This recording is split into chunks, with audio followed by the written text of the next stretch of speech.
रेशमा और मनीषा 3 बहनें हैं। उनका एक भाई भी है, मयंक। मयंक अपनी बहनों को बहुत प्यार करता है, लेकिन मयंक की पत्नी सविता इस मामले में मयंक से बिल्कुल ही अलग है। वो अपनी ननदों का जितना बुरा कर सकती है उतना बुरा करती ही रहती है और अपनी ननदों पर हुक्म भी चलाती है। करिश्मा, करिश्मा, तुमने अभी तक नाश्ता नहीं बनाया? तुम्हारे भैया को ऑफिस जाने में देर हो रही है। हाँ भाभी, बस अभी बनाती हूँ। करिश्मा, तुम ये ढीलापन छोड़ दो। कल को पराये घर जाना है। वहाँ अगर तुम इस तरह से काम करोगी तो लोग क्या कहेंगे कि माँ ने और भाभी ने कुछ सिखाया नहीं। और तुम्हारी दोनों बहनें कहाँ हैं? रेशमा मार्केट गई है और मनीषा सो रही है। क्या? सुबह के 8 बज रहे हैं और ये महारानी अभी भी सो रही है? ये कहते हुए सविता अपनी सास दुर्गा देवी के पास जाती है। माँ जी, देख रही हो अपनी बेटियों के तौर तरीके? क्या हुआ बहू, सुबह सुबह क्या कर दिया मेरी बेटियों ने? अरे एक तो अभी अभी उठकर किचन में गई है, दूसरी सुबह सुबह बाहर चली गई और तीसरी अभी तक सो रही है। क्या करूं मैं इन तीनों का, मैं तो परेशान हो गई हूँ। जा जाकर उठा उसे और रेशमा से मैं बात करती हूँ। सविता सीधा मनीषा के कमरे में जाती है और उससे कहती है, महारानी जल्दी उठो, सूरज सर पर आ गया है। भाभी थोड़ी देर और सोने दो ना, मैं रात को लेट सोई थी। वो क्या है ना, यूनिट टेस्ट चल रहे हैं। शराफत से उठती है या नहीं, या फिर पानी की भरी बाल्टी डालूं तेरे ऊपर? नहीं भाभी, मुझे बिस्तर में नहीं आना, उठती हूँ मैं। मनीषा जल्दी से उठकर बाथरूम में चली जाती है। सभी आराम से बैठकर नाश्ता कर रहे होते कि तभी रेशमा बाजार से हाथ में सामान लिए आ जाती है। रेशमा को देखते ही सविता उस पर बरस पड़ती है।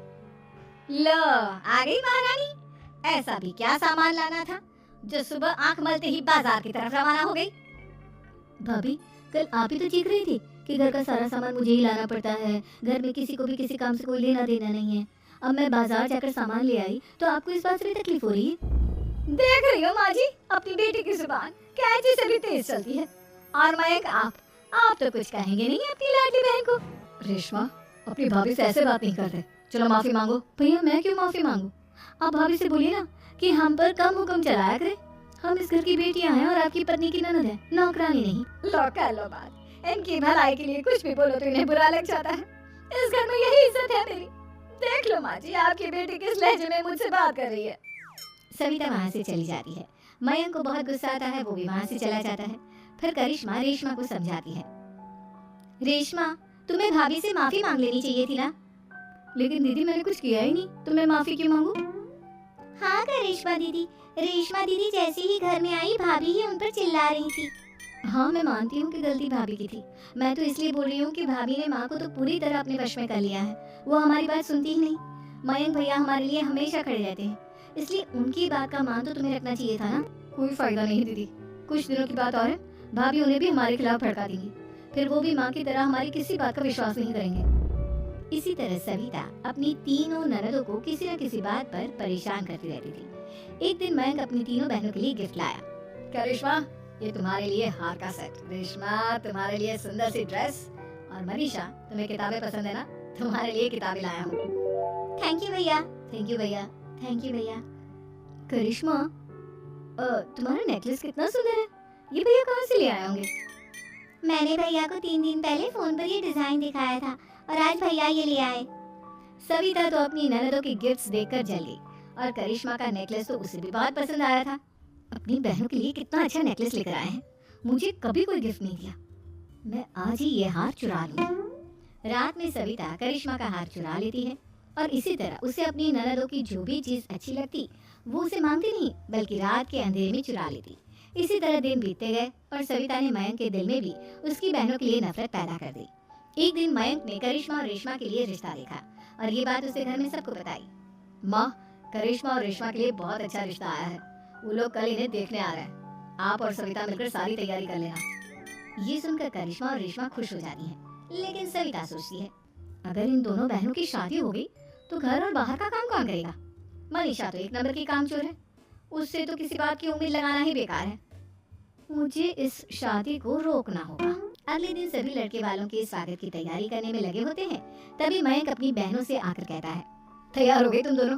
देखो, दोनों लड़के बहुत अच्छे हैं, मैं कोई कसर नहीं छोड़ना चाहता, इसलिए तुम उनके सामने अच्छे से बिहेव करना और अपनी भाभी से लड़ने मत लग जाना। करिश्मा, तुम वो नेकलेस पहन लो ना जो मैं तुम्हारे लिए लाया था। भैया मैं बहुत देर से वो नेकलेस ढूंढ रही हूँ लेकिन मुझे मिल ही नहीं रहा। क्या तुमने नेकलेस खो दिया? तुम्हें पता भी है वो कितना महंगा था? तुम कोई काम ढंग से नहीं कर सकती। मयंक गुस्से में वहां से चला जाता है। थोड़ी देर बाद लड़के वाले भी आ जाते हैं। वो दोनों बहनों को पसंद कर लेते हैं और रिश्ता पक्का हो जाता है। लेकिन सविता के दिमाग में तो कुछ और ही खिचड़ी पक रही थी। वो पंडित जी के पास करिश्मा की कुंडली लेकर जाती है और उन्हें पैसे देकर करिश्मा की कुंडली बदलवा देती है। जब लड़के वालों के पास करिश्मा की कुंडली जाती है तो वो दुर्गा को फोन करते हैं। बहन जी, हमने करिश्मा की कुंडली अपने पंडित जी को दिखाई थी। आपकी बेटी की कुंडली नहीं बल्कि दोषों का पिटारा है। देखिए, मैं और मेरे पति इन सब बातों में बहुत विश्वास करते हैं, इसलिए हम आपकी बेटी से अपने बेटे की शादी नहीं करा सकते। इस तरह करिश्मा का रिश्ता टूट जाता है और सभी घर वालों को बहुत दुख होता है। अब कविता सोचती है, चलो करिश्मा का तो रिश्ता टूट गया, अब रेशमा का भी रिश्ता तोड़ना है। क्या करूं क्या करूं? अब सविता आवाज बदलकर किसी अननोन नंबर से रेशमा की होने वाले ससुराल में फोन करती है।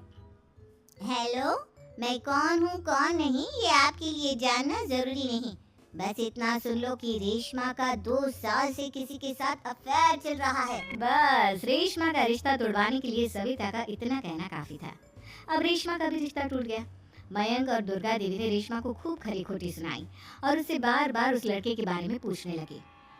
आप दोनों मुझे क्यों परेशान कर रहे हो? अरे कोई लड़का होगा मेरी लाइफ में तो मैं बताऊंगी ना। जब कोई है ही नहीं तो कहाँ से लाऊं मैं कोई लड़का? तो तेरे होने वाले ससुराल वालों को फोन किसने किया था? माँ, मैं नहीं जानती किसने फोन किया था, मैं सच कह रही हूँ। मैं तो पहले ही कह रही थी इसकी लगाम खींच कर रखो, लेकिन मेरी सुनता ही कौन है? आप चुप रहिए भाभी, ये सब आपका ही किया धरा है। अब तीनों बहनों को विश्वास हो जाता है कि ये सब उनकी भाभी ही कर रही है। तीनों बहनें अपनी भाभी को सबक सिखाने के लिए एक वकील कर लेती है और घर में हिस्सा मांग।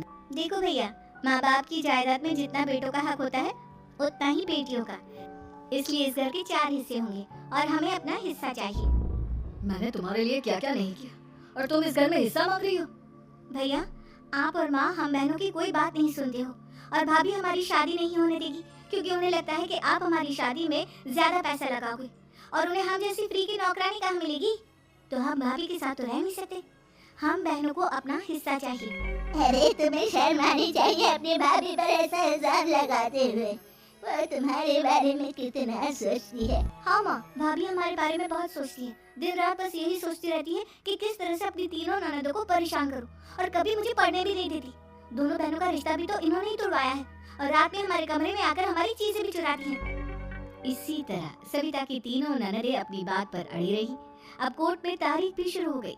जब सविता को लगा कि उसकी तीनों ननद इतनी आसानी से नहीं मानने वाली तो उसने अपने पति और सास को सारी सच्चाई बता दी और अपनी तीनों ननद से माफी मांगी। मयंक और दुर्गा को भी अपनी गलती का एहसास हो गया। अब सविता खुद करिश्मा और रेशमा के लिए अच्छा रिश्ता ढूंढती है और उनकी शादी करवाती है।